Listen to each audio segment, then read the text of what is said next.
Welcome to part 2 of binomial probability distributions.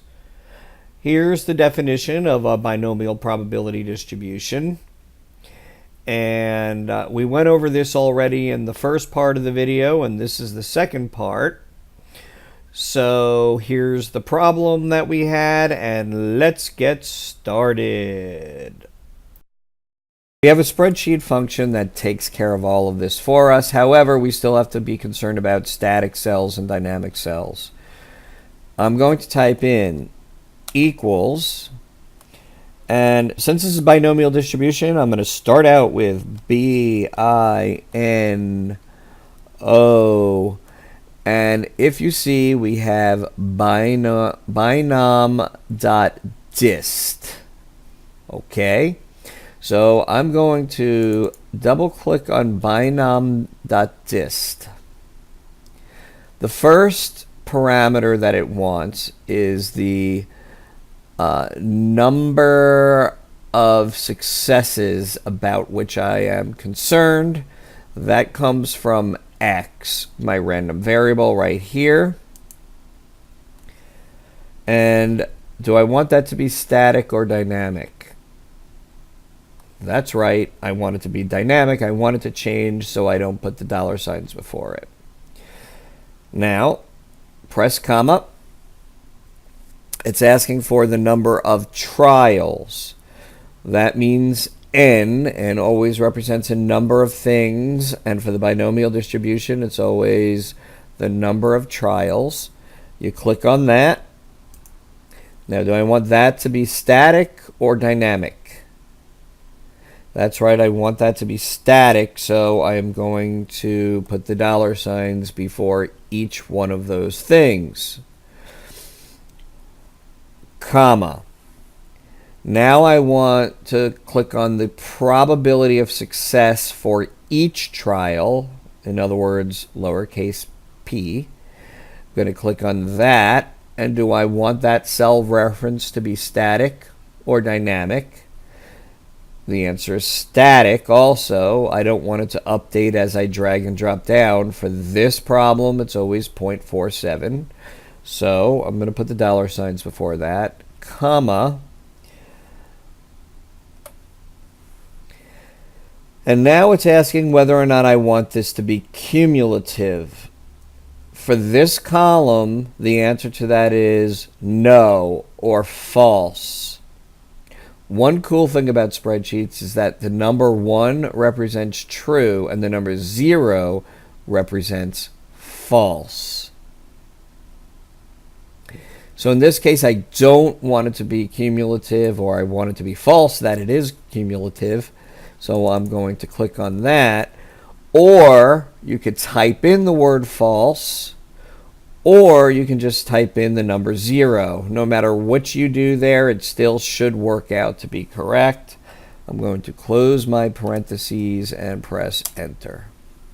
And you'll see we came up with the same number as what we did when I did it with the whole long formula. So this is the way you're supposed to do it. It's binom.dist, open parenthesis. We have D4, which is taken from my random variable X, and then comma N for the number of trials, and that's in cell B6. Again, that's a static reference, comma P, which comes from cell B7, and that also is static, and for this column, I don't want it to be cumulative. Now that I have that, I will drag and drop the whole thing down. And the numbers are exactly the same as they were before when I did it by the long formula. Now, because this is considered to be a probability distribution, I know that the sum of all the probabilities, the sum of all the possible things that could happen, has to equal 1. So I'm just going to verify that right now, and then I'm going to delete it. But I just want to Well, prove a point to you. This will equal the sum of everything from here to here. You don't have to do this. This is just so that I can show you how this all works out. And as you can see, when I added up everything here, the sum was 1. So the sum of all the probabilities is 1. This helps us to answer one of the questions. Question D asks, what is the probability that 4 are concerned about climate change out of the original 12 that I selected? All we have to do now is look right here, and my answer is roughly 0.1504. So that answers question D.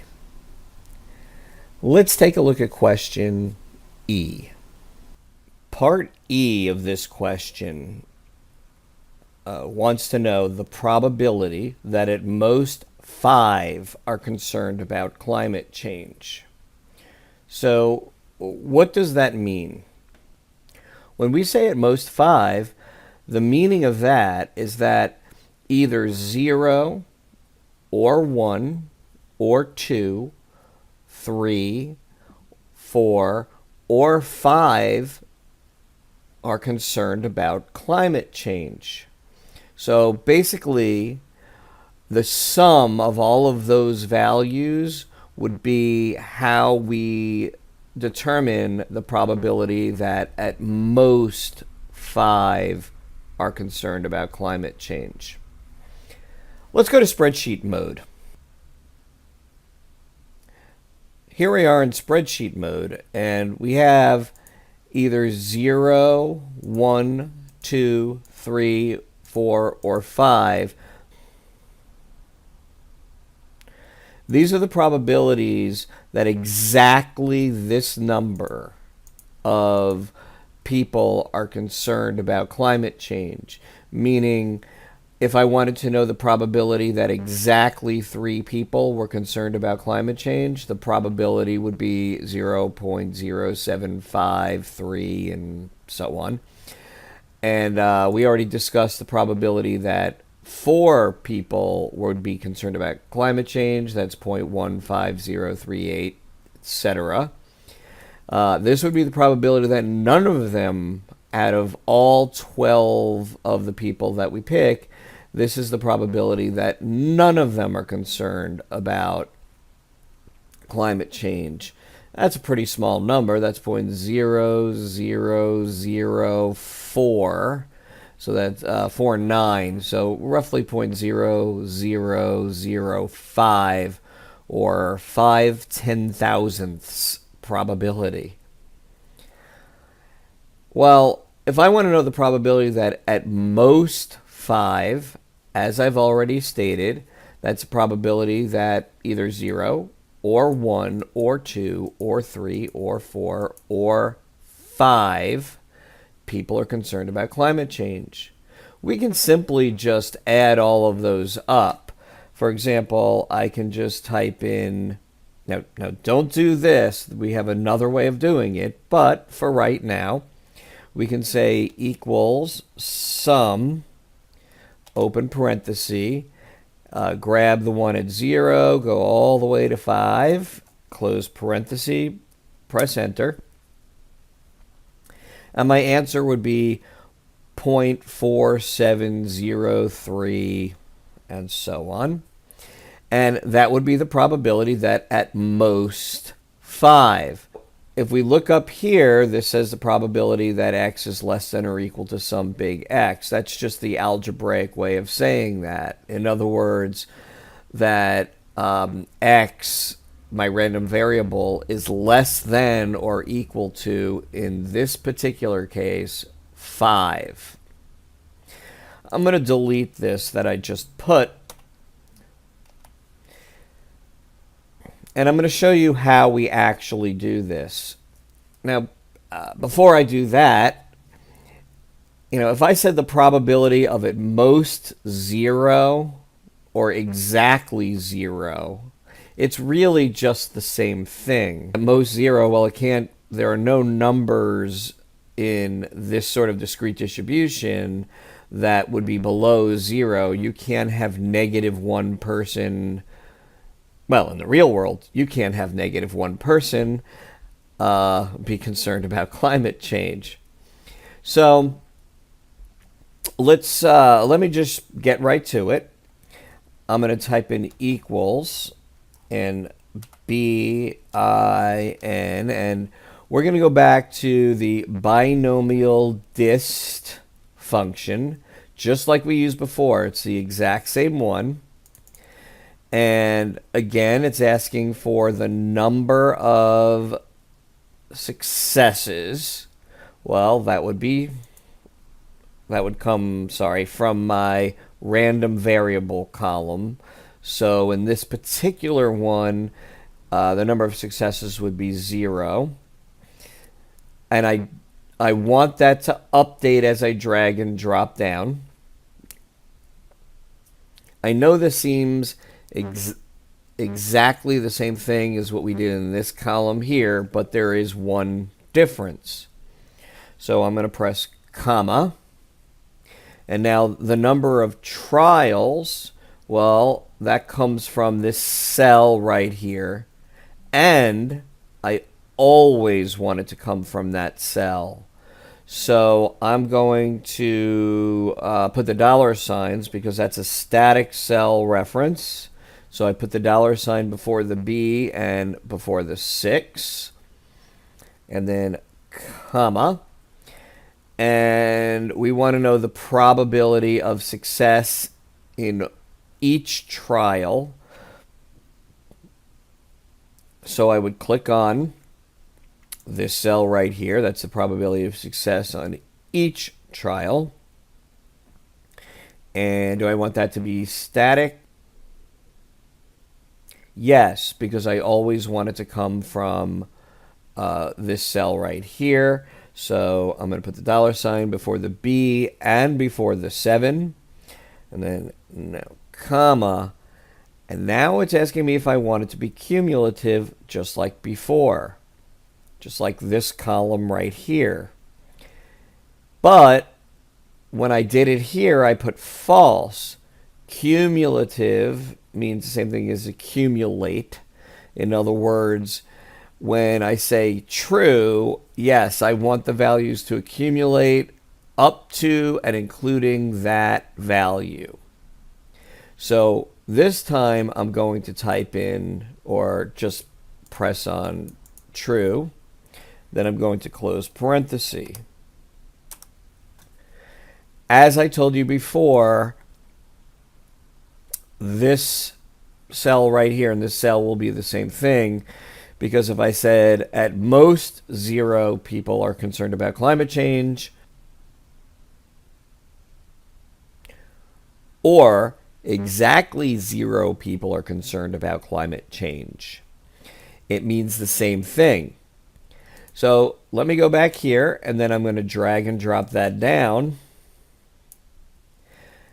And as you can see, it basically adds up this cell plus the one that comes before it, or this particular cell will take all 3 of these, add them up to get you to this, etc. And before, when I said at most 5 and I showed you the sum, it worked out to be exactly this number.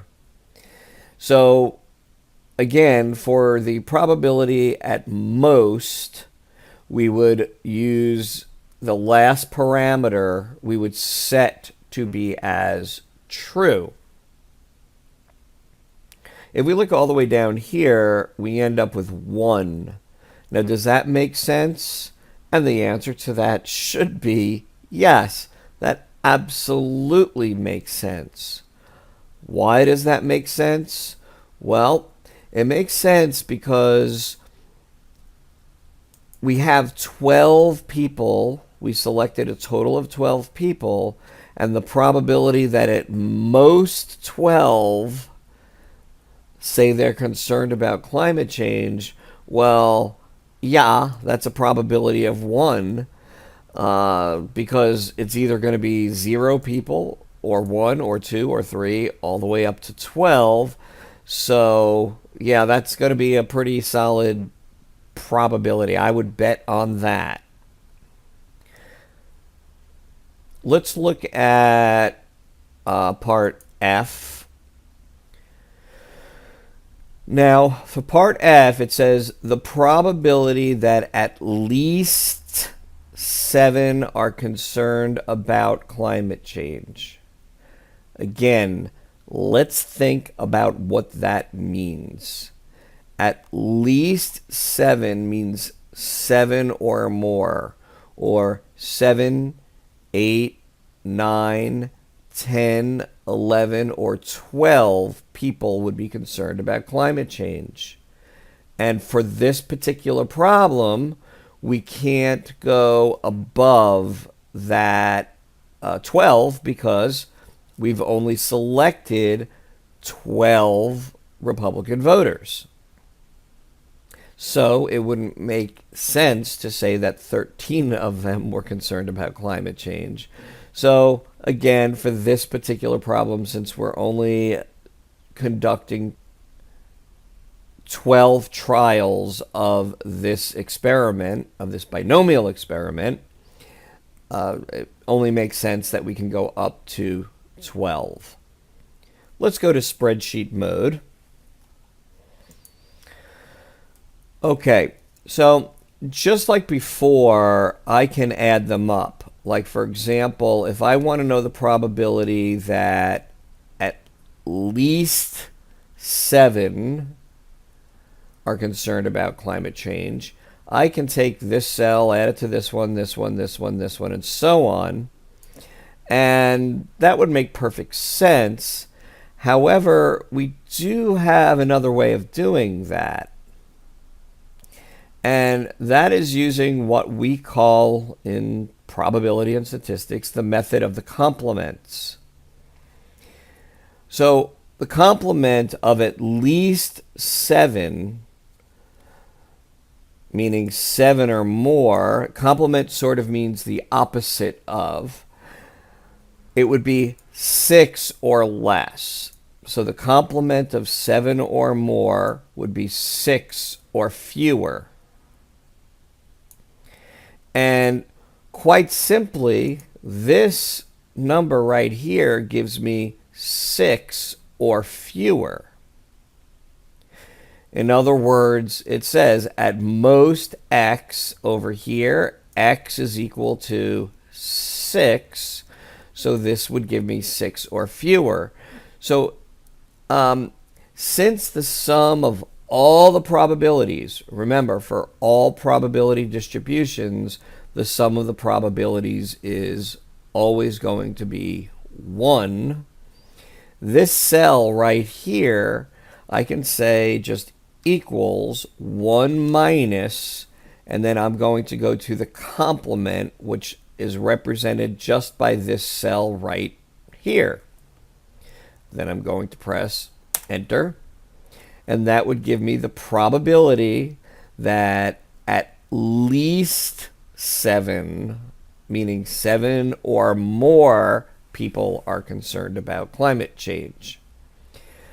Okay, I'm going to grab this right here just to fill in the rest of this. And you'll see that as we go down here, this number gets smaller and smaller. Meaning here it's roughly 31%, roughly 14%. You know, probability of 9 or more is roughly 5% or 0.048, whatever. We could actually also drag and drop up here. So I'm going to do that. And yeah, it gives me a little bit of an error message for this first one. I can tell you that for that first one, it's simply just going to be 1. It's the exact opposite of, well, not the exact opposite, but this right here almost means the same thing as this. In other words, if I said, what's the probability that at least 0 people out of the 12 people, so at least 0 out of the 12, say they're concerned about climate change, well, the probability of that is pretty good because, at least 0 of them will say they're concerned about it. And then from there, the numbers simply go down. So I just manually typed in a 1 right here. The question sort of wouldn't make sense if I said, what's the probability that at least 0 say they're concerned about climate change? If I said, what's the probability that at least 1 out of all 12 of the people are concerned about climate change, that's actually pretty close to 1. This right here would mean, what's the probability that at least 11 are concerned about climate change? So that would mean either 11 or 12 people are concerned about climate change. Well, here you have a table of binomial probabilities. And this table is actually set up to work for any binomial distribution type problem that you have. You just might need to extend things a little bit further. For example, you might get a problem where there are 16 trials, so I'm going to type in 16. Okay, the probability of each trial is we'll say 22%, so 0.22. Q will automatically update. It'll automatically update the mean, the variance, and the standard deviation. And the issue with this is that if you notice here, I only go up to 12. I need to go further than that, so I need to go up to 16. Let's see. And there we go. I went up to 16. And then I would need to drag and drop all of these down over here. And let me explain to you what those little E's mean over there.